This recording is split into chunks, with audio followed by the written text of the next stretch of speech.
오늘도 변함없이 하나님께 예배드리기 위하여 이곳에 모신 여러분 모두에게 우리 주님의 은혜와 평화가 넘치기를 바랍니다. 우리는 지난주까지 천국, 바로 하나님 나라가 어떠한 것인지를 배웠습니다. 그런데 오늘의 본문 역시 하나님 나라와 관련이 있는 본문입니다. 오늘의 본문에 나온 어떤 재물이 많은 청년은 예수님께 어떻게 하여야 영생을 얻습니까? 라고 질문을 합니다.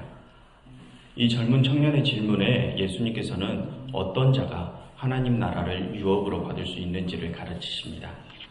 여러분, 그럼 오늘의 본문을 한번 살펴보도록 하겠습니다. 여러분, 원래 오늘의 본문은 19장 1절부터 20장 16절까지가 한 덩어리로 되어 있습니다. 여러분, 일단 19장 30절을 보실까요? 19장 30절 함께 보시겠습니다. 뭐라고 쓰여 있습니까? 먼저 된 자로서 나중되고 나중된 자로서 먼저 될 자가 많으니라. 그러면 한 장을 넘겨서 다음 장인 20장 16절을 한번 보실까요? 뭐라고 쓰여 있나요? 나중된 자로서 먼저 될 자가 나중되리라. 똑같은 말씀이 기록되어 있습니다. 이렇게 19장과 20장이 서로 어떤 연관성이 있어 보입니다. 그래서 원래는 이렇게 19장과 20장을 함께 살펴봐야 더 큰 메시지를 도출할 수 있는데, 그렇게 되면 시간이 너무 많이 걸리니까 오늘은 19장의 부분적인 내용만 살펴보고 다음에 함께 한번 살펴보도록 하겠습니다. 자, 그러면 여러분 잠깐 19장 1절과 2절을 한번 보실까요? 19장 1절과 2절을 보시면 지금 예수님께서는 어떠한 큰 무리들에게 가르침을 주고 계심을 알 수 있습니다. 그리고 그 상황 속에서 오늘의 본문 이야기가 펼쳐집니다. 큰 무리들 속에서 어떤 한 청년이 예수님 앞으로 나옵니다. 16절입니다. 그 청년이 예수님께 와서 질문합니다. 소제목을 보니까 재물이 많은 청년이라고 나와 있습니다. 이 사람은 재물이 많은 청년인가 봅니다. 사람인가 봅니다. 이 부자 청년이 묻습니다. 선생님, 제가 무슨 선한 일을 해야 영생을 얻을 수 있습니까? 라고 부자 청년이 예수님께 질문을 던집니다. 그리고 예수님께서는 그에 대한 대답을 하십니다. 17절입니다. 왜 선한 일을 내게 물어보느냐? 선한 이는 오직 한 분이시니라. 너희가 생명에 들어가려면 계명들을 지키라. 예수님께서는 선한 이는 자신이 아니라 오직 한 분, 바로 하나님뿐이라고 말씀을 하시면서 너 영원한 생명으로 들어가려면 오직 선하신 한 분, 그 하나님의 말씀을 지키라 라고 말씀하십니다. 그러니까 18절에서 부자 청년이 말합니다. 지금 계명을 말씀하고 계신데 그럼 그 계명 중에 어떠한 계명을 특별히 지켜야 하는 것입니까? 라고 묻습니다. 그러니까 예수님께서 또 대답을 하십니다. 살인하지 말라, 간음하지 말라, 도둑질하지 말라, 거짓 증언하지 말라, 내 부모를 공경하라, 내 이웃을 내 자신과 같이 사랑하라 하신 것이라 라고 말씀하십니다. 여러분, 예수님께서 말씀하신 이 내용은 하나님의 어떤 말씀들입니까? 우리가 다 알고 있는 십계명입니다. 여러분, 잠깐 십계명을 살펴보실까요? 화면을 함께 한번 보시죠. 십계명은 두 부분으로 나눠져 있습니다. 하나님과 관련된 부분과 사람들과 관련된 부분으로 나누어집니다. 지금 예수님께서는 부자 청년에게 사람들과 관련된 부분을 말씀을 하고 계십니다. 부모 공경하라, 살인하지 마라, 간음하지 마라, 도둑질하지 말라, 거짓말하지 말라, 이웃의 것을 탐내지 말라고 말씀을 하십니다. 여러분, 십계명을 간단히 말하자면 하나님 사랑과 이웃 사랑입니다. 너희가 하나님을 사랑하는 것처럼 너희도 이웃을 사랑하라는 것입니다. 너희 이웃을 사랑하는 것이 바로 하나님을 사랑하는 것이라고는 말입니다. 어찌되었든 예수님께서는 지금 그 십계명의 이웃 사랑 부분을 말씀하고 계신 것입니다. 예수님의 대답을 듣고 있는 부자 청년은 다시 이렇게 말을 합니다. 이 모든 것을 내가 지금 지켰습니다. 그런데 아직도 뭐가 부족한가요? 라고 말합니다. 자, 여러분, 그럼 여기서 여러분들께 질문을 하나 하겠습니다. 본문에 나오는 이 부자 청년은 어떤 민족이고 또 어떠한 계층이었을까요? 이 부자 청년은 일단은 유대인입니다. 그러니까 십계명을 지켰겠죠. 그러면 이 청년은 어떤 계층일까요? 우리가 알 수 있는 것은 부자라는 것입니다. 상류층입니다. 그리고 지금까지 계명을 다 지켰다고 합니다. 여러분 뭔가 떠오르지 않습니까? 율법 준수를 생명처럼 생각하는 부류들, 그러면서 상류층, 바리새인들이죠. 추측만으로는 이 청년이 바리새파 출신이다라고 확증하는 것은 어렵습니다. 그렇지만 우리는 일단 이 청년이 상류층이고 바리새인 버금가는 지위를 누리고 있었던 인물임을 추리해낼 수 있습니다. 이 부자 청년은 지금 유대인 사회에서 세상적 부로나 권위로나 대단히 존경을 받고 있는 사람입니다. 유대인 사이에서. 일단 이 청년의 신상은 대충 이렇습니다. 유대인 사회에서 인정을 받고 있던 이 청년이 나는 그동안 이 모든 것을 지켰습니다, 주님. 그런데 아직도 뭐가 부족한가요? 라고 묻고 있습니다. 그러니 예수님께서 대답을 하십니다. 21절입니다. 너가 온전하여지고 싶으면 가서 너가 가진 모든 소유를 팔아 가난한 자들에게 주어라. 그러면 하늘의 보화가 내게 있을 것이다. 그리고 와서 나를 따르라 라고요. 그런데 예수님의 대답을 듣게 된 청년은 근심에 빠집니다. 왜냐하면 22절입니다. 그 청년은 가진 게 많기 때문입니다. 그런데 그 청년은 예수님의 말대로 행하지 않고 그냥 근심만 쌓인 채로 돌아갑니다. 여러분, 이 부자 청년 이야기에서 예수님께서는 부자 청년에게 무엇을 가르치고 싶으신 것일까요? 여러분 스스로 한번 생각을 해보시겠습니까? 일단 예수님께서 어떤 가르침을 주고자 하셨는지에 대해서는 우리 다음 내용을 살펴보신 후에 이야기를 한번 나눠보도록 하겠습니다. 예수님의 가르침은 여기서 끝나지 않습니다. 이제 예수님께서는 대화의 상대를 바꾸십니다. 대화의 상대를 바꿔서 제자들과 말씀하십니다. 23절입니다. 아까는 예수님의 제자들이 아닌 큰 사람들 중에서 부자 청년과 이야기를 나눴다면 이제는 예수님의 제자들과 이야기를 나누십니다. 예수님께서 말씀하십니다. 내가 진실로 너희에게 이르노니 부자는 천국에 들어가기가 어려우니라. 다시 너희에게 말하노니 낙타가 바늘귀로 들어가는 것이 부자가 하나님의 나라에 들어가는 것보다 쉬우니라 라고 말씀하십니다. 여러분, 그런데 그 말씀은 듣던 제자들이 놀랍니다. 제자들은 몹시 놀라서 예수님께 묻습니다. 25절입니다. 예수님, 그렇다면 누가 구원을 얻을 수 있습니까? 라고요. 여러분, 예수님의 제자들은 지금 왜 이런 반문을 하는 것일까요? 왜 예수님의 제자들은 놀랐던 것일까요? 부자가 하나님 나라에 들어가는 것이 어렵다는 예수님의 말씀을 들은 제자들은 예수님의 말에 의아해하며 놀랐습니다. 그런데 여러분, 지금 제자들은 왜 놀랐을까요? 여러분, 이 부분이 오늘 이야기의 핵심 포인트입니다.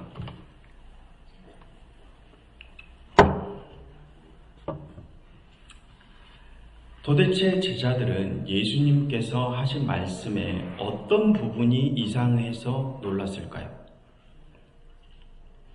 여러분, 우리는 보통 언제 놀라나요? 보통 우리가 일반적으로 생각하는 것에서 벗어나는 행동이나 말을 보거나 들으면 놀라지 않습니까? 그럼 지금 예수님의 제자들은 어떠한 것을 일반적인 것이라고 생각을 하고 어떠한 것을 비일반적인 것이라고 생각을 했을까요? 제자들은 지금 그동안 자신들이 생각하던 일반적인 것과 비일반적인 것이 바뀌었으니까 놀랐습니다. 그럼 그동안 제자들은 어떤 것이 일반적이고 어떤 것이 비일반적이라 생각했을까요? 자, 우리는 이 대화의 메시지를 이미 많이 들었던 터라 이 내용이 별로 놀랍지가 않습니다. 여러분들께서도 이 대화의 메시지는 다 알고 계십니다. 이 대화의 메시지가 무엇입니까? 부자는 천국 들어가기 힘들다. 돈 좋아하지 말라. 하나님 나라보다 세상 것 더 좋아하면 하나님 나라 백성이 되기 힘들다. 뭐 이런 거 아니겠습니까? 여러분들도 이미 알고 있는 그 메시지입니다. 그런데 우리는 그 메시지를 이미 배웠기 때문에 예수님께서 하시는 이 말씀이 놀랍지 않은 것이지만 예수님의 이 말씀을 처음 들었던 제자들에게는 지금 예수님께서 하시는 말씀이 대단히 특이하고 일반적인 상식을 뒤집는 이야기였습니다. 그래서 제자들은 그렇게 놀랐던 것입니다. 여러분, 그러면 지금까지 그들에게는 도대체 뭐가 상식이었을까요? 그리고 뭐가 상식을 뒤집는 것이었을까요? 여러분, 잠깐 다른 이야기를 해보겠습니다. 여러분, 우리는 성경에서 복이라는 단어를 접하게 됩니다. 여러분들께서는 성경에서 말하는 복이 무엇이라고 생각을 하십니까? 여러분, 일단 복이라는 단어는 우리나라 성경에만 나오는 표현입니다. 복이라는 개념이 우리나라에만 있는 것 아니겠습니까? 복이라는 개념은 다른 나라에는 없는 개념입니다. 특히 서구권에는 말입니다. 그럼 원래 어떠한 단어, 어떠한 개념이 우리말 성경에서 복이라고 번역이 된 것일까요? 원어 성경에는 그냥 잘 될 것이다 라는 말이 우리말 성경에서 복이라는 단어로 번역이 된 것입니다. 영어로 말하자면 be good, 잘 될 것이다. 우리말 성경에는 이것이 복받을 것이라고 번역이 되었다는 말입니다. 이 말을 원래 원어로 풀어보자면 너희가 하나님의 말씀대로 살아간다면 너희가 앞으로 잘 될 것이다 라는 뜻입니다. 그런데 제가 지금 드리고 싶은 말은 그럼 성경에서 말하고 있는 이 잘 될 것이다 라는 개념이 무엇인가 라는 것입니다. 여러분들께서는 어떻게 생각하십니까? 성경은 도대체 뭐가 잘 될 것이라고 말하는 것일까요? 그리고 우리는 그동안 뭐가 잘 되는 것이라고 배워왔습니까? 쉽게 말하면 뭐가 복받는 것이라고 배워왔습니까? 남들보다 좋은 집, 좋은 차, 좀 더 많은 봉급, 세상적 부귀, 영화 이런 것들이 성경에서 말하는 복일까요? 성경에서 말하는 것이 하나님 말씀대로 살아간다면 이러한 부귀, 영화가 세상적 부귀, 영화가 너희들에게 주어질 것이다 라고 말하는 것일까요? 세상의 부귀, 영화가 주어지는 것이 복받는 것일까요? 여러분, 우리는 복을 무엇이라고 생각을 하고 있나요? 그리고 성경에서는 무엇이 복이라고 말하고 있는 것일까요? 여러분, 그런데 흥미로운 것은 성경에서는 이 복에 대한 개념이 구약에서 말하는 개념과 신약에서 말하는 개념이 다르다는 것입니다. 구약에서 말하는 복에 대한 개념은 어쩌면 그동안 우리가 생각하는 것과 비슷한 것일 수도 있습니다. 세상적 부귀, 영화 말입니다. 그런데 기독교 신앙에 대해서 조금 더 고민을 해보신 분들은 이것에 대해서 조금 의아해 하실 수도 있습니다. 성경에서 말하는 복이 진짜 세상적 부귀, 영화일까? 라고 말입니다. 그런데 구약에서 그려지는 복의 개념은 세상적인 것과 굉장히 많은 연관성을 가지고 있습니다. 그런데 이것에는 이유가 있습니다. 여러분, 또 다른 것을 한번 생각을 해보겠습니다. 여러분, 우리가 신앙생활을 하면서 가장 중요하게 생각하는 것이 무엇인가요? 순종, 사랑, 여러 가지가 있겠지만 그 중에서도 우리 개인적으로는 영원한 생명에 대해서 가장 관심이 있지 않습니까? 여러분, 그런데 신기하게도 구약에는 이 영생에 대한 개념이 없습니다. 혹시 핸드폰에 성경 어플을 가지고 계신 분들은 한번 찾아보셔도 좋습니다. 성경 어플에 영생이란 단어를 한번 검색을 해보시기 바랍니다. 구약에는 이 영생이라는 단어가 고작 단 4번밖에 나오지 않습니다. 창세기 1번, 그리고 시편에 1번, 그리고 다니엘서에 2번입니다. 그런데 그 중에서도 사람들이 앞으로 영원한 생명을 살아가게 될 것이다 라는 뜻으로 쓰인 것은 다니엘서에 단 1번밖에 나오지 않습니다. 다니엘이 앞으로 마지막 날이 오면 영원한 생명을 살게 될 사람들이 있을 것이다 라고 예언을 한 부분, 딱 한 부분만이 영생에 대해서 가르치고 있습니다. 이 부분을 제외하고는 구약에서는 영원한 생명이라는 개념이 없습니다. 우리에게는 너무나 익숙한 이런 영생이라는 개념은 신약에 들어와서야 생기게 됩니다. 여러분, 이게 무슨 이상한 이야기일까요? 그런데 그것에는 이유가 있습니다.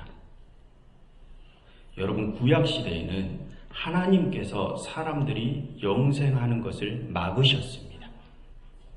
여러분, 하나님께서 영원한 생명을 막으셨다니 이건 또 무슨 말일까요?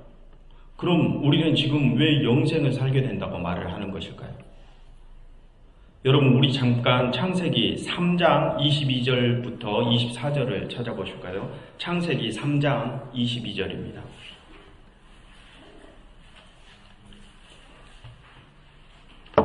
창세기 3장 22절부터 24절입니다.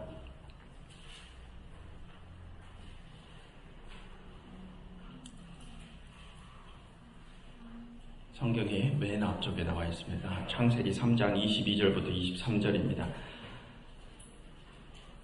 여러분, 무슨 내용입니까? 우리가 익히 잘 알고 있는 내용입니다. 아담과 하와가 하나님의 명령을 어기고 에덴 동산에서 쫓겨난 내용입니다. 그런데 여러분, 하나님께서는 왜 그들을 에덴 동산에서 쫓아내시나요? 물론 죄를 지어서입니다. 그런데 죄를 지었는데 왜 에덴 동산에서 쫓겨나냐 이 말입니다. 22절을 함께 보실까요?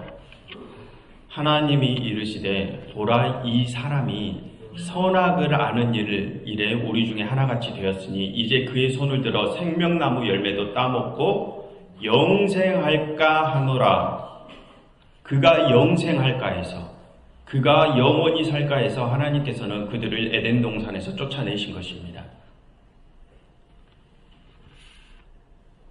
인간이 하나님의 말씀을 어김으로 죄를 지었기에 그들은 이제 죄의 값 사망을 받게 된 것입니다. 그들은 이제 영원한 생명을 잃게 된 것입니다. 그로 인해 모든 인류도 이제 영원한 생명을 잃게 된 것입니다. 죄는 그에 대한 값을 요구하고 그 값은 사망입니다. 그래서 이제 그들은 영원한 생명나무가 있는 에덴 동산에서 떠나야 했습니다. 이제 영원한 생명과 그들은 멀어졌습니다. 여러분, 그러면 영원한 생명이 언제 다시 사람들에게 돌아오게 된 것일까요?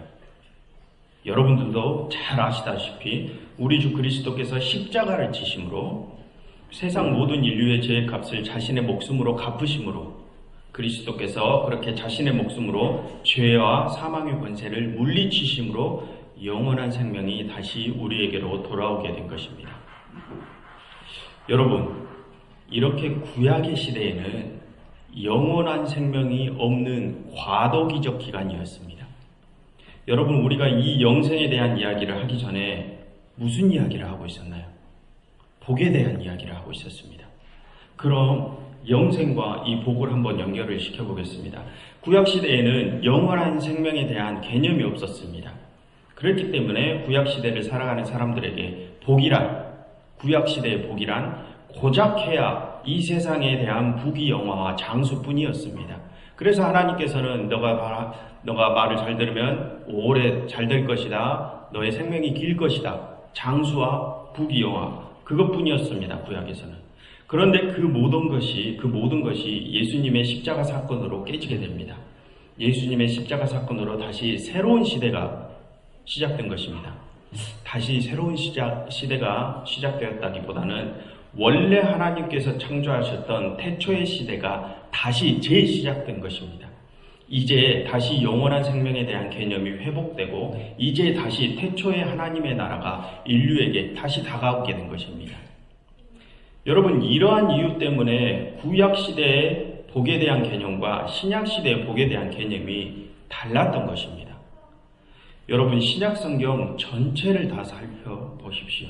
우리가 그동안 생각했던 것처럼 이 세상의 부귀영화가 복이라고 말하는 구절은 단 한 군데도 없습니다. 오히려 신약에서는 이 세상의 것, 썩어질 옛것을 버려야 새것 하나님의 나라를 얻게 된다고 말을 합니다. 신약에서 말하는 복은 바로 하나님의 나라와 영생을 말하는 것입니다. 세상적 부귀영화가 복처럼 그려진 곳은 전부 구약에 그려진 것들입니다. 그래서 하나님을 잘 믿으면 재정적 축복, 물질적 축복도 따른다는 본영신학, 이런 본영신학은 온통 구약만을 가지고 이야기를 하는 것입니다. 여러분, 예전에 마태복음에 기록된 팔복에 대하여 살펴보실 때 팔복에서 말하고 있는 복이 무엇이라고 했는지 기억이 나시나요?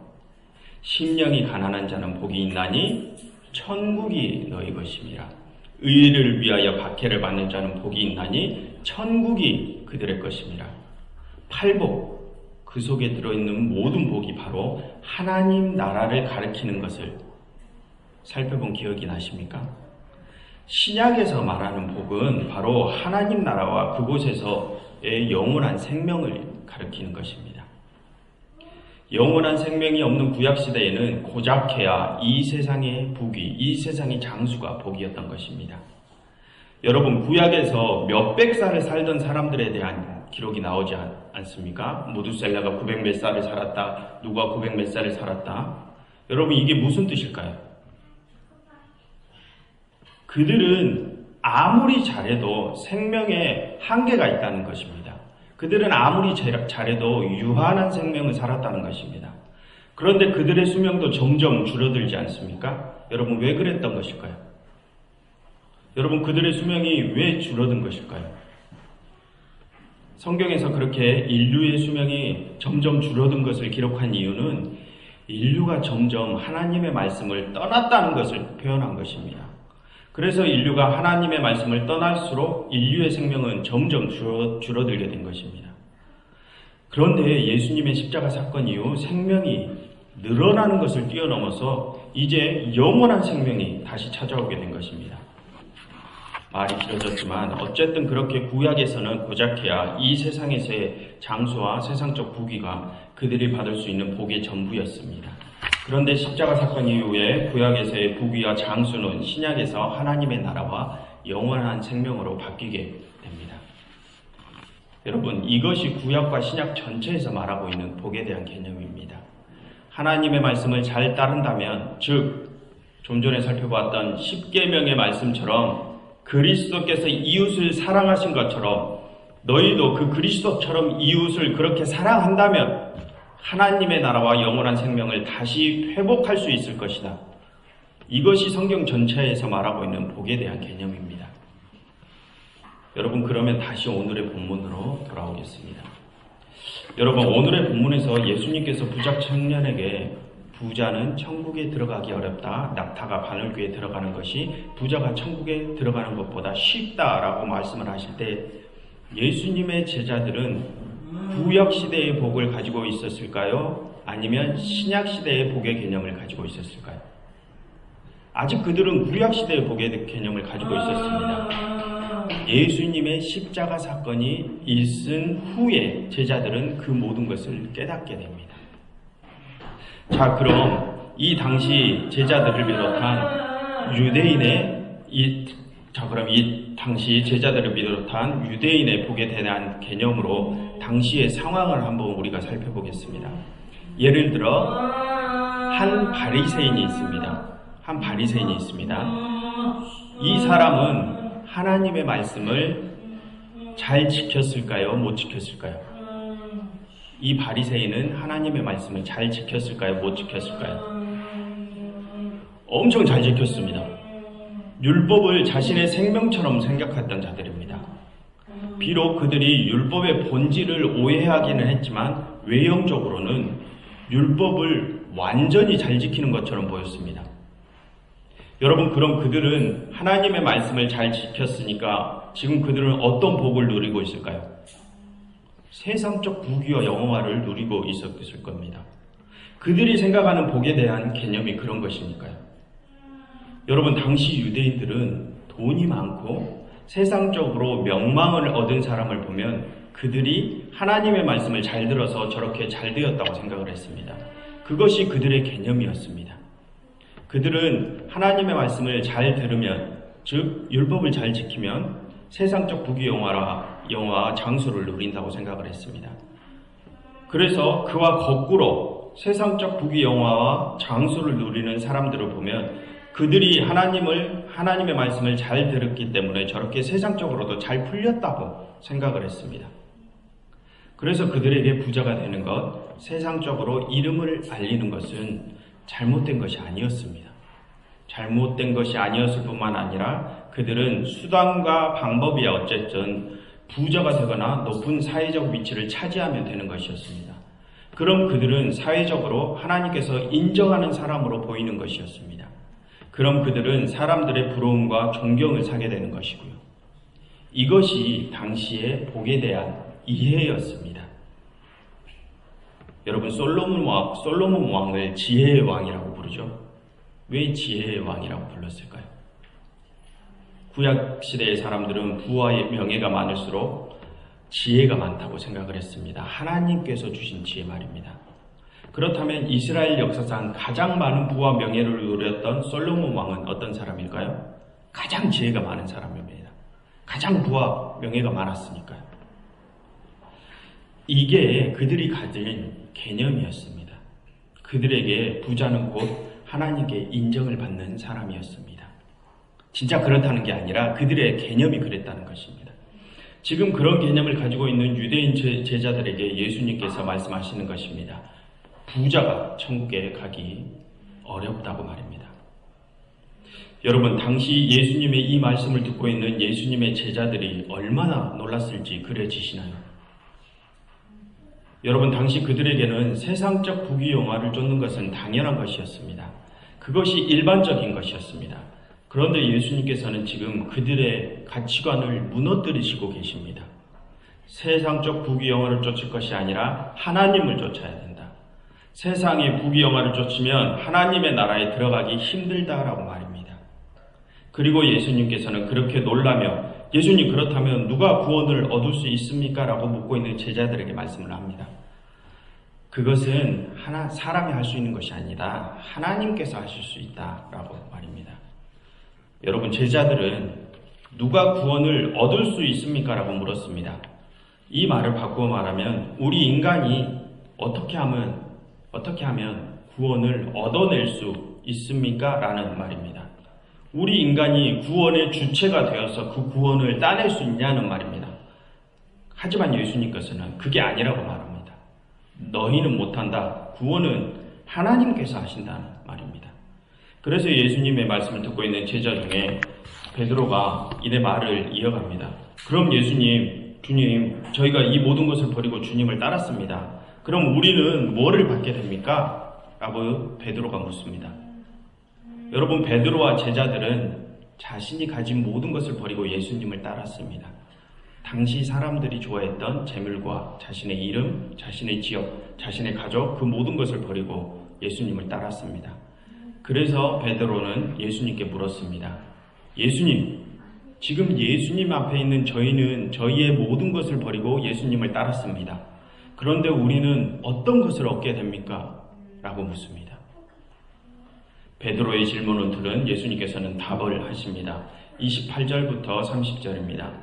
내가 진실로 너희에게 이르노니 세상이 새롭게 되어 인자가 자기 영광의 보좌에 앉을 때 나를 따르는 너희도 12보좌에 앉아 이스라엘 12지파를 심판하느라.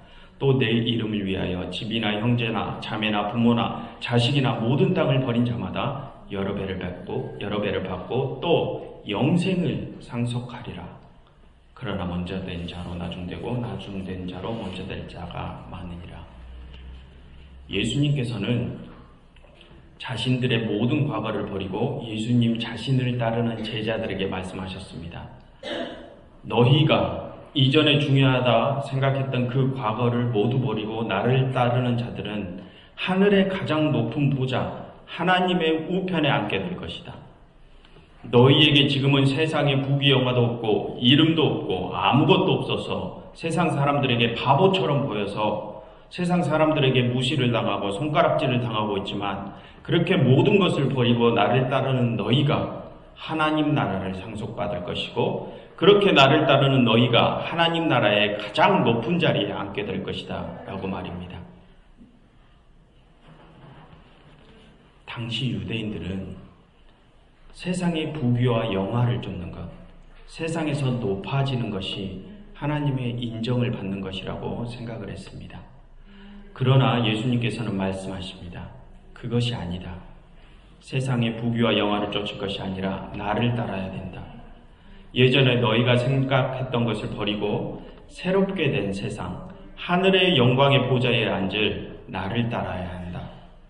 옛 것이 아니라 새 것을 따라야 한다. 라고 말입니다. 그래서 예수님께서는 부자 청년에게 말씀을 하셨던 것입니다. 네가 온전하고자 할진대 가서 네 소유를 팔아 가난한 자들에게 주라. 그리하면 하늘에서 보화가 내게 있으리라. 그리고 와서 나를 따르라. 라고 말입니다. 예전에 너희가 가졌던 개념을 버리고 이제는 새 것, 바로 나를 따르라. 라고 말씀을 하시는 것입니다. 여러분, 하나님 나라의 것은 옛 것이 아니라 새 것을 따르는 자들에게 주어지는 것입니다. 예전의 사람들은 하나님의 말씀을 오해하여서 자신들만의 신앙을 만들었습니다. 율법의 본질을 따르는 것이 아니라 율법의 형식을 따르고, 율법을 제정하신 하나님을 따르는 것이 아니라 율법 자체를 따름으로 자신들이 얻어낼 부와 영화를 위해서 신앙생활을 하였습니다. 그 모든 것을 알고 계셨던 예수님께서는 그들의 잘못된 모습을 옛것이라고 말씀을 하고 계신 것입니다. 그래서 그 옛것을 떨쳐버리고 새것, 바로 그리스도 예수 자신을 쫓으라고 말하는 것입니다. 여러분, 2000년 전에 기록된 성경이 지금까지 남겨져서 우리에게 전해지고 있는 이유가 무엇일까요? 어쩌면 하나님께서는 그때 그들에게 하셨던 말을 지금 우리에게도 똑같이 하고 싶으신 것일 수도 있습니다. 여러분, 지금 우리도 혹시 그들과 똑같은 세상적 가치관을 갖고 살고 있는 것은 아닙니까? 그래서 지금 우리도 그들처럼 옛것에 머물러 있지는 않습니까?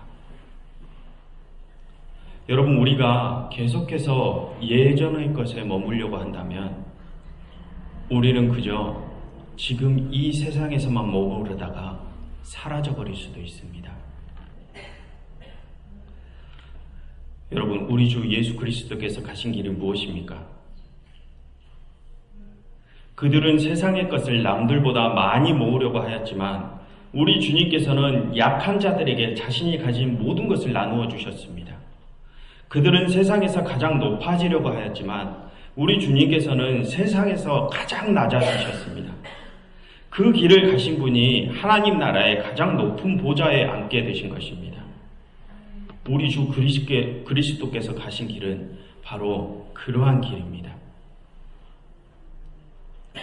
이곳에 모인 사랑하는 교우 여러분, 허망하고 썩어 없어질 옛것을 떨쳐버리시고 새것, 우리 주 예수 그리스도를 따르시기를 바랍니다.